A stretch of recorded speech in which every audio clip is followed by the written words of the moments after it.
Who is in the best 23 for St Kilda this year? The Zero Hanger team, we've made our call and we're going to break it down for you line by line. But before we do that, subscribe to the YouTube channel if you haven't already. We have plenty of footy content coming your way this year. With all that being said, let's go. Saints, best 23.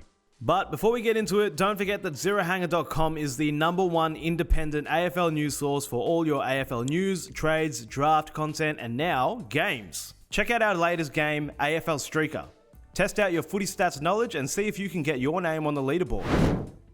All right, so best 23 for the Saints for this year, chosen by Chief AFL Editor Mitch Keating. How are you, mate? I'm good, mate. I am intrigued about dissecting this one. Yeah, me too. It'll be interesting. Okay, so I think straight off the bat, we just have to note this is a best 23, not best 23 available. So yeah, we're not looking at round one. We're looking at the whole picture if everyone's fit, which isn't usually the case, but you want to look at this team as its full potential. Yeah. That being said, how did you go picking this team? It's interesting. Like they've got some nice parts and some parts that definitely need fixing or improvement on, and that's what the season ahead is going to really uncover for the Saints and where their list sits. I think 2 years ago they made finals and probably overachieved, and then last year probably still not the season they wanted to have. So they're somewhere in the middle there, and they made some moves over the off season and found some fresh faces, but at the same time, there's the loss of Josh Battle's really going to hurt them, I think. Yep, absolutely. All right, let's get into it.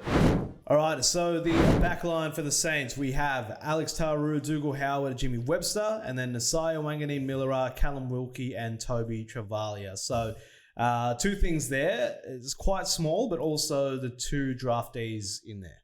Yeah, I'll start maybe with the latter. I think they're two of the more ready-made prospects that have come through the draft. In saying that, though, Tauru probably isn't going to be there for the first few rounds, given he's dealing with a back injury. But I think, if we're looking at the full picture and by the end of the season, I would like to think he's going to be quite ready to play as that third tall option maybe and just offer them a bit of height, a bit more of an aerial presence after losing Josh Battle. So Travalia, he'll slot in, play that nice loose half-back role that we've seen a lot of draftees thrive at in their first year, and just gets them accustomed to that level of footy quite quickly, getting their hands on the ball and using their good run and ball use, which Travalia thrives at, in the top flight almost immediately. And then and that other point that it is a bit small, like Dougal Howard really is that #1 tall defender. You could count Wilkie. I think he does a fantastic job on small defenders, small forwards and tall forwards, but he's probably a little undersized. It hasn't often been too much of a weakness for him, but when they're looking at Adelaide round one, you got Tex, Fogarty, Thorpe. It could be a bit of a handful for them. So I think that's going to be a big weakness for them this year, is that tall defensive crop. So who do they play when they've also potentially without Dougal Howard for round one? So you got Zane Cordy, like Taru's also not available. So it was an Isaac Keeler, James Barrett. They could be throwing a kid into the deep end pretty quickly because they probably didn't fill the Josh Battle void immediately. In saying that, though, this is a list that I think is more focused on the future rather than competing for finals this year. Yep, absolutely. All right, so a lot to unpack there. Let's move now to the mids. All right, so main man and ruck, Rowan Marshall, Jack Steele, Jack Sinclair, and Jack McRae following up, 3 Jacks. And then on the wings, Darcy Wilson, Brad Hill. So where do you want to start there? Quickly on the wings, lock them in. Hill, Wilson, it'll be a nice duo. Mason Wood off the bench.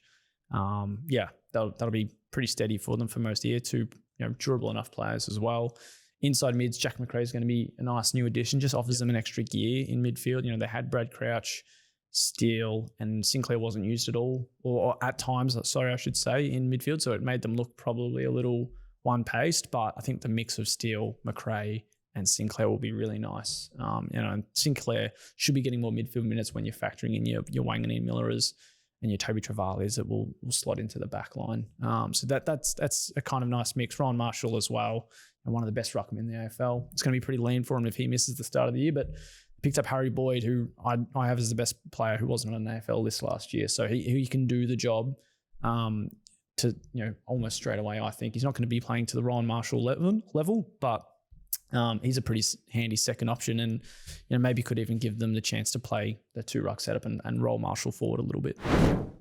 All right, and the forward line. So Dan Butler, Cooper Sharman, Liam Henry, Jack Higgins, Max King, and Mateus Filippo. So where do you want to start with those guys? Yeah, a bit like the back line. I think the key position area is one that they want to be seeing some pretty good strides with. Max King needs to be fit. Obviously, they're pretty lean from a forward unit without him. Mateus Filippo can play a bit tall, just given his frame. He probably would play a bit more midfield as well, but on top of that, he's out for probably the first 2 months of the footy season with that leg injury. So there's going to be some moving parts here, but Cooper Sharman's the one to watch. I think he was quite exciting for them in the second half of last year. I think he can combine nicely with King if they're both on the park.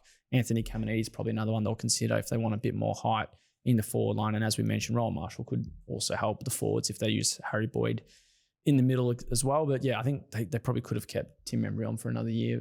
Might have been competing with some multi-year offers anyway. But yeah, I think the tall forwards might be a bit of an issue. And then again, there's injury issues with Liam Henry, Filippo, as we mentioned. So it's going to be quite a interesting setup for them for round one at least. Yeah, it's going to be a tough start to the season for them. And rounding out the best 23 with the interchange, so Liam Stocker, Mitch Owens, Marcus Windhager, Mason Wood, and Hugo Garcia as the sub. So that's actually a pretty good looking bench, all things considered. Yeah, like we know this is a young core and it's building towards something. And I think when you look at the bench as well and these kind of names, that does give them a bit. And you can add in your Collards, your Hasties, your Keelers, Heaths. They've got plenty of guys that are well far from reaching their full potential. But they're going to be showing signs and glimpses. And I think, look, yeah, Mitch Owens probably needs to just have a bit of an improved season from last year. Marcus Windhager, again, could be that nice defensive edge for their midfield. And they've got him as a lockdown kind of tagging option as well. Liam Stocker, they'll definitely need a lockdown defender along with Jimmy Webster if Cal Wilkie's playing on talls. And Hugo Garcia, again, really good tackling midfield forward option for them. So there are some nice parts there on the bench. Mason Wood, we mentioned earlier, play wing, play forward, high impact player. So they have got nice depth from a youth standpoint. I think the ceiling can be quite high, but I don't think the expectation should be too high just yet. All right, so that's the full best 23 for the Saints. So obviously the main problem is their health leading into the start of the season, but probably also one of the other things that we've noticed, they might be a little bit too small at both ends of the ground. Yeah, well, there's a lot of moving parts here, but I think when you lose a Josh Battle quality player and you probably aren't offering Tim Membry a new deal, that there's going to be some holes to fill, and they didn't do it directly over the offseason, like through experienced talent, and more so focused on draftees. And they got Jack McRae and Jack Carroll as more midfield or forward options for them, respectively. So I would like Alex Taru will come on, I think, quickly enough, but he's one of the injured crop, and there's just a lot of moving parts. Like if they wanted Anthony Caminiti playing down back, then who do they play forward? If Rowan Marshall's not playing, then they can't use him as a forward and Harry Boyd in the ruck, or they couldn't use Harry Boyd as a defensive option. So the injuries where you've got Dougal Howard, Mateus Filippo, Liam Henry, I think Hunter Clark as well. Taru's going to be missing some action. It's going to be a bit of a headache for them, but at least it's going to get some reps into some young guys who, the Saints fans have been waiting to see at AFL level. So there is going to be some benefit to it. Yeah, absolutely. So going to be an interesting one for Ross Lyon. So let us know in the comments what you think of our best 23 heading into this year. We've got a lot of footy content coming out on this channel. So subscribe if you aren't subscribed already, and catch all the latest AFL news at zerohanger.com.